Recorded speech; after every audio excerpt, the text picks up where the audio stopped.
University. Balik lagi di bedah buku rutin kita setiap bulan bersama Coffee Shop Jakarta X U-Card Corner. Dan sebelum melanjutkan ke pembahasan, kita perkenalan dulu. Itu aku dengan Anissa, aku Syanda, saya Yu. Oke, ada Mbak Jo, ada Kakak Syanda, sama Kakak Dayu. Jadi ya, kita bertiga di sini akan memberikan bedah buku ya Bu, dari bukunya The Psychology of Selling, ditulis by Brian Tracy. Jadi saya dulu ya, belum panas nih. Habis dingin-dinginan gitu. Kita akan melanjutkan pembahasan dari bulan lalu tentunya. Kita lanjut dari halaman berapa Bu? 16 untuk membuka nih ya Bu. Kira-kira dari buku ini tuh sejauh yang udah Ibu baca apa sih reviewnya gitu? Oke, yang di sini kan mungkin dari poin pertama itu kan kita ada 3 poin ya, tadi kayak yang Kak Anissa udah bilang ya. Pertama, lupakan masa lalu, ubahlah pikiran Anda, sama yang terakhir jadilah dinamis baru. Lupakan masa lalu itu kan dikatakan bahwa kadang-kadang kita sebagai manusia itu kayak mungkin secara psikologi itu menahan diri. Menahan diri mesti gimana sih? Di situ dikatakan kayak misalkan nih, perkataan orang tua kita misalkan dalam 1 tahun tuh kayak $50 gitu ya misalnya kan. Nah, ketika kita sudah mencapai angka itu, kita tuh kayak secara otomatis nggak mau melebihi itu. Memang tidak dijelaskan alasan psikologis itu kenapa ya. Inilah yang harus diubah. Kalau aku sendiri kan mungkin belum pernah merasakan POV itu ya, saya belum bisa membuktikan ini ya. Mungkin siapa tahu dari Kak Sanda atau Kak Anissa, aku pernah sih dan benar kejadian, karena memang mungkin ya mungkin masih lebih hebat dari kita ya, itu yang harus dikejar ya. Yang bukan lagi 10 langkah di atas kita, tapi 5 langkah di atas kita kayak gitu. Nah, kalau memang ternyata mungkin dari teman-teman punya pengalaman ini, boleh lah sharing, karena aku sendiri belum bisa membuktikan. Bener gak sih kalau ternyata kita tuh nahan diri dari penghasilan orang tua kita sendiri, dalam artian kayak misalkan yang orang tua dulu gajinya 3 juta sebulan gitu ya, terus kita mentok nih segitu, apakah benar kita nggak mau menambah lebih lagi gitu. Bisa tuh dikatakan kalau ubah pikiran Anda itu sebenarnya nggak terlalu signifikan ya, mungkin karena pembahasannya itu masih lebih mirip-mirip ke materi bulan-bulan lalu yang kayak gimana kita mengkonsep diri untuk meningkatkan penghasilan dan lain sebagainya. Tapi aku suka banget di sini adalah jadilah realistis gitu ya. Jadilah realistis di sini dikatakan kita boleh kayak memprogram atau meriset diri kita untuk penghasilan yang lebih tinggi, tapi kita juga harus realistis. Misalkan nih gaji kita, aku sebut ini ya random ya, sekarang gaji kita 3 juta gitu, tapi tiba-tiba kita aku pengen gaji 30 juta gitu loh. Bukan hal yang gak mungkin, tapi kita juga harus realistis. Kalau memang kita pengen gaji kita 30 juta, langkah apa yang harus kita ambil? Jangan sampai karena kita menentukan goal yang tidak realistis, kita tuh malah akhirnya jadi pressure sendiri, jadi stres, jadi kita tuh nggak menghargai ataupun nggak mengapresiasi juga. Itu sih yang aku suka dari pembahasan di bulan ini gitu ya, di 3 bab ini, 3 poin ini gitu. Oke, kalau dari versionnya sendiri ada insight lain gitu? Kalau mungkin dari aku ya, yang poin pertama itu bahwa banyak orang itu sering kali ya terjebak dalam pola pikir dan batasan yang ditentukan oleh pengalaman atau keadaan orang tua mereka masing-masing gitu. Jadi itu kayak mereka merasa tidak layak untuk mendapatkan lebih dari yang pernah dicapai oleh orang tua mereka, sehingga membatasi potensi diri mereka sendiri. Dan poin kedua ya, itu tentang ubah pikiran. Dan yang dari aku simpulin setelah baca itu untuk meningkatkan penghasilan itu sangat penting ya, untuk memiliki gambaran yang jelas tentang tujuan finansial dalam pikiran kita terlebih dahulu. Kita perlu juga mengubah cara pandang terhadap diri sendiri dan melihat diri kita itu sebagai orang berpenghasilan yang tinggi, bahkan sebelum mencapainya dalam kenyataan gitu ya. Jadi kayak dengan membayangkan diri kita yang udah mencapai kebebasan finansial dan berperilaku dengan sikap percaya diri, kita dapat meningkatkan kinerja kita dan mengurangi tekanan yang kita rasakan. Poin kedua ya. Iya. Kalau yang poin ketiga? Kalau poin ketiga itu kita penting banget nih menetapkan tujuan yang realistis dan selaras dengan konsep diri kita sendiri. Jadi kayak saat mencoba menetapkan tujuan yang jauh lebih tinggi dari hasil sebelumnya, kayak bukannya termotivasi, mereka malah merasa tertekan dan berhenti berusaha. Nah itu sih, jadi menarik banget pembahasan di bedah buku kita kali ini. Mungkin kalau tadi dari yang Ibu Dayu sampaikan gitu ya,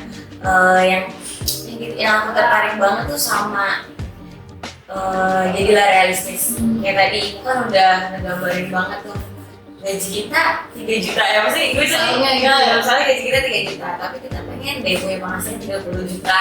300 juta gimana? Maksudnya jadilah realistis di sini dikatakan kalau memang kolam lo ini kayaknya nggak mungkin kan buat lo nge-set 30 juta, kalau malah jadi lebih realistis dulu gitu loh. Jadi lo akan lebih mudah buat nge-set, coba goals lo tuh di 10 juta dulu atau 15 juta.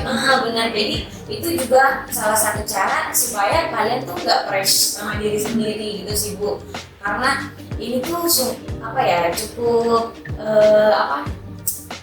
cocok banget gitu ya dibaca sama kenapa psikologi of selling bener-bener kenapa cocok banget dibaca sama seorang wiraniaga atau sales, karena tentunya kayak kita kita tuh kan kadang dikasih challenge sama dari coach kita gitu ya, pasti kan dari angka 1 dulu atau angka 5-nya tuh nanti setelah 3 bulan atau setelah 4 bulan, enggak tiba-tiba dari 1 terus ke 5 gitu kan. Nah karena itu kita tuh juga harus pintar-pintar nyesuaiin goals yang harus kita setting itu seberapa sih gitu, supaya jadinya motivasi bukan nge-press diri sendiri gitu.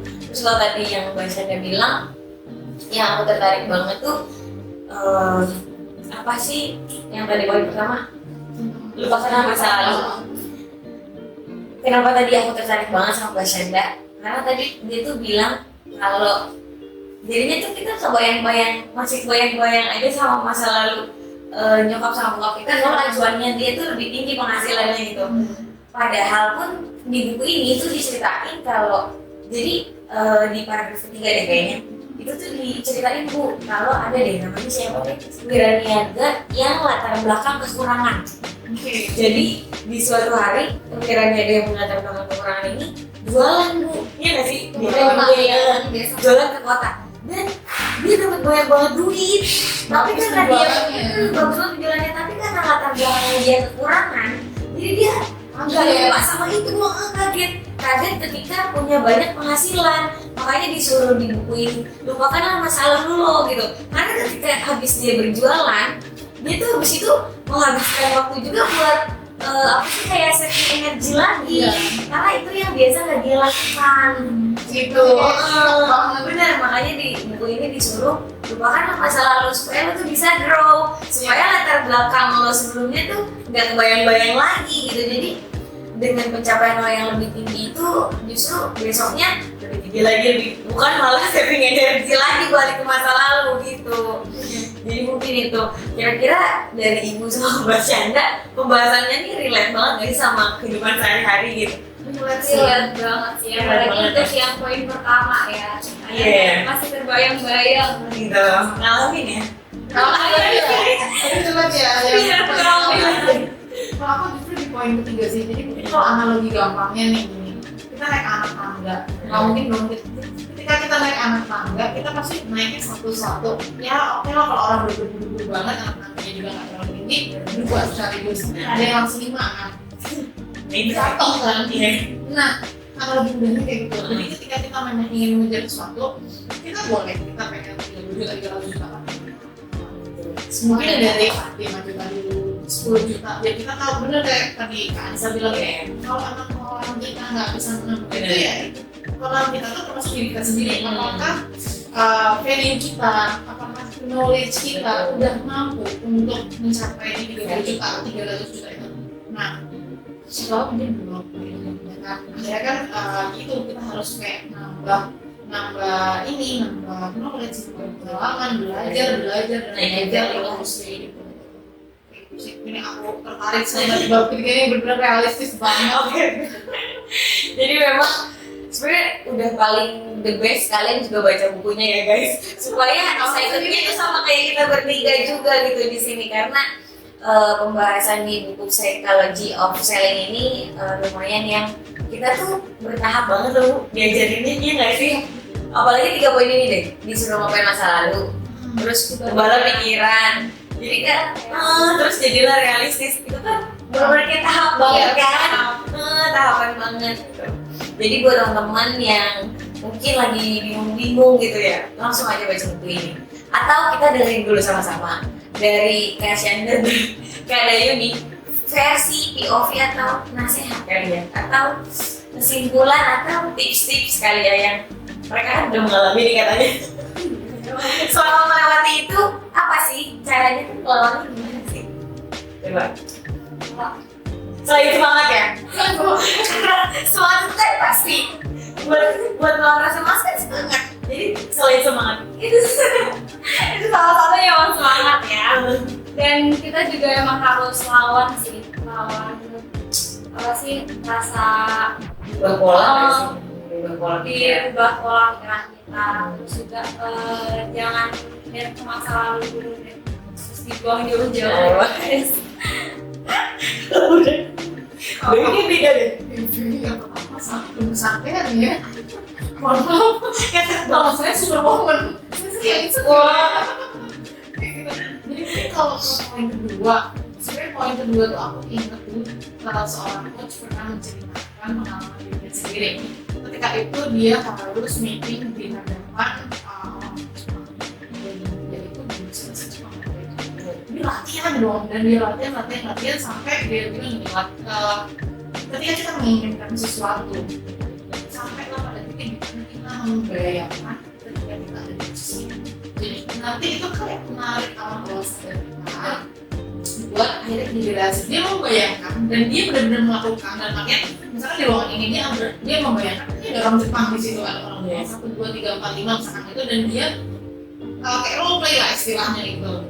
Dan ketika hal itu akhirnya terjadi di dunia itu sih mungkin itu yang mirip dengan yang di poin kedua ya, kita membayangkan diri kita sebagai seseorang yang sukses finansial. Kita membayangkan diri kita misalkan tadi kan Nisa pas istirahat bilang apa mau ke Swiss ya, bener-bener itu kita banyakin lihat referensi Swiss kayak gitu, kita bener-bener membayangkan kayak kita jalan di jalan-jalan Swiss seperti apa menjadi. Jadi itu ya tipsnya, tahu itu yang didapat ya. Karena bener banget tadi aku nyimpulin dikit dari Bu Dayu, bener kata kamu kocaknya juga bilang tuh, ketika kita punya keinginan itu kita harus menjadi itu. Jadi visualisasikan gitu, sangat visualisasikan. Bahkan dulu Bu, aku pernah diajarin gitu ya, mau punya mobil apa, misalnya Mercy C450, ya udah datangin pamerannya, dudukin di rumahnya, sekirin coba sampai kayak gitu. Jadi alam bawah sadar kita kan nangkep itu semua Bu, membuat kita tuh bener-bener mengingat gitu. Jadi makin memicu kali ya. Jadi gimana reviewnya? Bagus banget untuk pembahasan materi hari ini. Mungkin semoga yang kita sampaikan di pembahasan kali ini bisa jadi insight baru atau bisa jadi semangat, membagi semangat teman-teman gitu ya, lagi struggle sama perjuangannya masing-masing gitu ya. Ada lagi tambahannya? Udah ya. Tadi cross statement-nya tuh lumayan ngena sih, bahwa alam sadar itu juga harus disadarkan juga, harus disuruh menjadi juga. Ketika kita pengen sesuatu, lakukanlah itu di bawah alam sadar kita. Jadi itu sedikit-sedikit itu akan membantu kita ke arah sana. insya Allah. Oke deh, semoga bisa bermanfaat. Kita cukupkan aja videonya sampai di sini. Ada lagi nambahnya? Mungkin kalau teman-teman mau ada kebutuhan solusi bisnis atau solusi AIDC, ID card printer, seputar QR corner yaitu printing lanyard, terus apa lagi Bu? Printing kartu, terus cetak-cetak souvenir ya, souvenir mini gitu ya buat event-event gitu, bisa langsung menghubungi ke tempat kita di nomor berapa? 08 111 377 765 di 08 081 323 600 700. Oke, jadi nanti kasihnya taruh di bawah nomor teleponnya atau bisa langsung datang ke alamat kami di Rukan Mangga 2 Mall, Blok A nomor 7. Sawah Besar, Jakarta Pusat. Jangan lupa like, comment, and share. Subscribe juga. Banyak pokoknya. Sampai jumpa di video selanjutnya. Bye!